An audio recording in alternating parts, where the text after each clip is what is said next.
Question number 3 है आपके पास। इसमें आपने एलसीएम और एचसीएफ दोनों चीज़ें निकालनी है। तो इसके लिए मेरा मशवरा ये है कि पहले आप एचसीएफ निकाल लें और उसके बाद फिर आपको एलसीएम निकालने में आपकी मर्ज़ी है, लेकिन बेहतर ये है कि एचसीएफ आप पहले निकाल लें, क्योंकि एचसीएफ हमने पढ़ने के एतबार से भी पहले ही पढ़ा था। एलसीएम हमने उसके बाद पढ़ा था। तो आपके पास दो एक्सप्रेशंस हैं, उनको आप नीचे लिखें।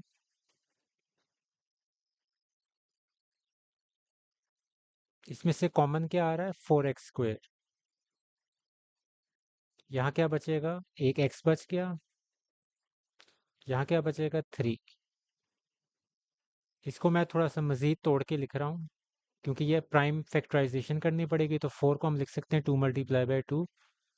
x² को लिख सकते हैं x×x और आगे x+3। आगे नीचे आपके पास है 8x² + 16x। इसमें क्या कॉमन है? 8x। बाकी क्या बचेगा? x+2। ये जो 8 है इसको आप प्राइम फैक्टराइजेशन करके लिख सकते हैं 2 × 2 × 2। x एज इट इज़ आ जाएगा और नीचे x+2। आप सबसे पहले आप इनको यूज़ करके आप इसका एचसीएफ निकाल लें।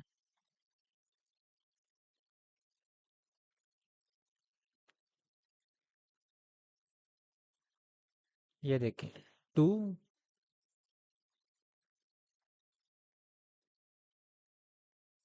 फिर ये भी 2,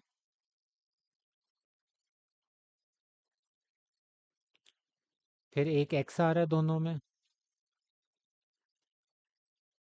और बाकी x+2 है, इधर x+3 है, बाकी कुछ कॉमन नहीं है। तो 4x आपका एचसीएफ हो गया। अब इसी क्वेश्चन के लिए अब आपको एलसीएम कैसे निकालना पड़ेगा? जब आप एलसीएम निकालेंगे ना, तो वही तरीका है आपका, common factor multiply by non common factor.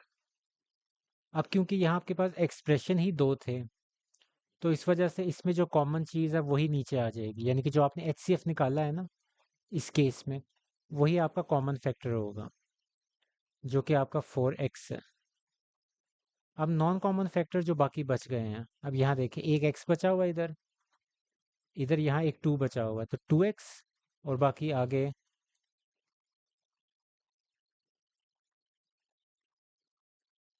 एक x+2 था और एक x+3। ये देखिए x+3 और x+2 वो मैंने नीचे लिख दिया, 2x, x+2, x+3 जो रह गए थे। अब इनको आपस में सबको मल्टीप्लाई कर दें, 4 × 2 = 8 x² और x+2 x+3। तो ये आपका आ गया एलसीएम। तो आपने दोनों चीज़ें निकाल ली, एचसीएफ भी और एलसीएम भी। दो एक्सप्रेशंस दिए हुए हैं, सबसे पहले इसको सॉल्व कर लेते हैं। x³ + 3x² - 4x। इसके अंदर ओवरऑल कॉमन क्या है आपके पास? x। तो यहाँ x² रह जाएगा, यहाँ 3x और यहाँ खाली 4।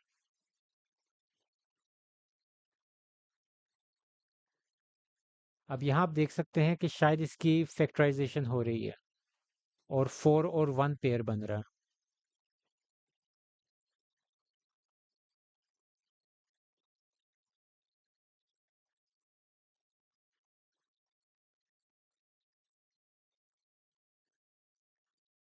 तो इसके हमने मिडिल टर्म ब्रेकिंग की,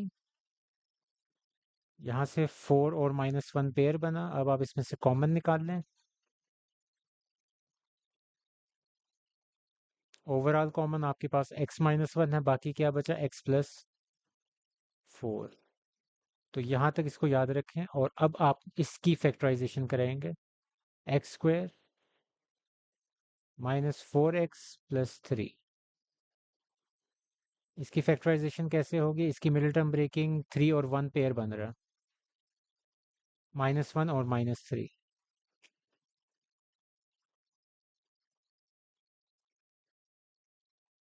कॉमन निकाल लें, इधर से 3 निकलेगा।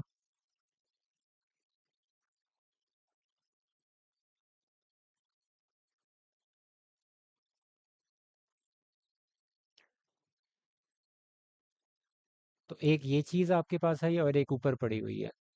तो पहली चीज़ HCF निकालना सबसे आसान काम होता है। दोनों में क्या चीज़ कॉमन है?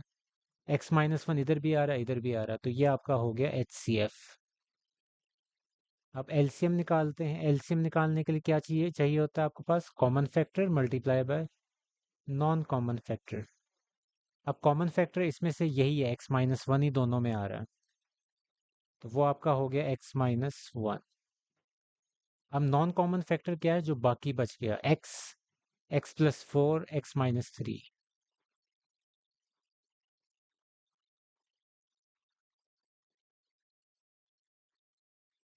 तो इसको थोड़ा सा रीअरेंज करके लिख दें तो आप इस तरह लिख सकते हैं x-1 x-3 x+4। तो ये आपका एलसीएम आ गया। ऊपर हमने HCF निकाल दिया। HCF LCM. पहला एक्सप्रेशन देख लेते हैं। x² + 8x + 16। x² x का स्क्वायर है, 16 4 का स्क्वायर है, बीच में आपके पास +2ab वाली टर्म डाल दें। तो ये देखें 4 2 ज़ार 8 बन रहा है। तो इसको अब आप क्लोज कर दें। a² + 2ab + b², ये कौन सा फॉर्मूला होता है? a + b होल स्क्वायर का। उसके बाद सेकंड, इसको आप ब्रेक करके भी लिख सकते हैं इस तरह, x+4 मल्टीप्लाई बाय x+4। क्योंकि स्क्वायर है ना, उसको दो आपस में मल्टीप्लाई कर सकते हैं। उसके बाद x² - 16। ये आपके पास x का स्क्वायर है, ये किसके 16 किसका स्क्वायर होता है? 4 का। तो अब आप ये देखिए ये फॉर्मूला कौन सा बन रहा है? a² - b²। a² - b² formula क्या होता था? a + b a - b, यानी कि एक दफ़ा वैल्यूज को ऐड करना है, एक दफ़ा सब्ट्रैक्ट करना है। एक आपके पास ये एक्सप्रेशन है, ये एक्सप्रेशन है। इनको फैक्टराइज जो फॉर्म है इसमें से देख लेते हैं। सबसे पहले HCF। दोनों में क्या चीज़ कॉमन आ रही है? x+4 इधर भी है, इधर भी है। ये आपका कॉमन हो गया और ये आपका HCF आ गया। अब LCM के लिए क्या होता है? Common factor multiply by non common factor. Common factor दोनों में क्या है?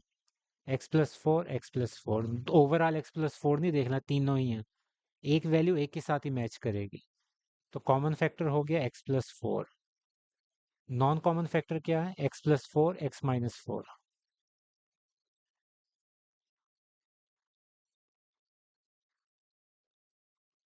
तो यहाँ से ये जो दो x+4 है इनको मिला के लिख दें, x+4 होल स्क्वायर और आगे x-3।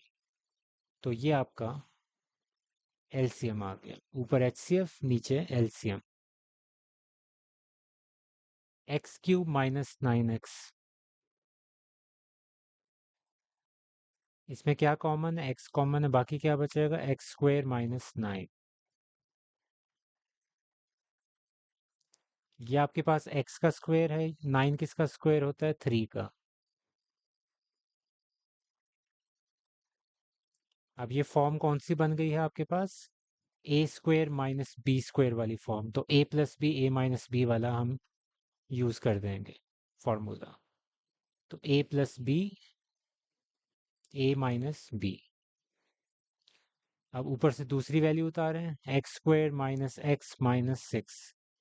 मिडिल टर्म ब्रेकिंग कर दें। 6 की मिडिल टर्म ब्रेकिंग होनी है, कैसे होगी? 3 और 2 -3x + 2x -6। x कॉमन ले लें, बाकी x-3 हो गया। इधर 2 कॉमन ले लें, x-3। x-3 ओवरऑल कॉमन हो जाएगा, बाकी क्या बचेगा? x+2। तो एक ये चीज़, एक ये चीज़। HCF ले लें। HCF इन दोनों का क्या है? x-3 दोनों में आ रहा है, तो x-3 आपका HCF हो गया। अब एलसीएम की बात कर लेते हैं। एलसीएम एलसीएम क्या होता है? कॉमन फैक्टर्स जो होते हैं उनको मल्टीप्लाई कर देते हैं नॉन कॉमन फैक्टर्स के साथ। अब कॉमन फैक्टर कौन से हैं आपके पास?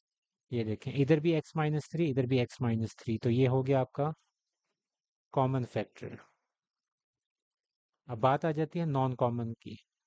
एक x बच गया, इसको मैं बेसिकली मार्क कर देता हूँ, x-3 ये आपका कॉमन फैक्टर हो गया। बाकी जो बच गए हैं वो आपके नॉन कॉमन होंगे, x+3 x+2, x x+3 x+2, ये x स्टार्ट में लिख दें, ये x+2 इधर लिख दें, और ये जो दो चीज़ें हैं x-3 x+3, इसको मिला के दोबारा से फॉर्मूला बना दें a² - b² वाला।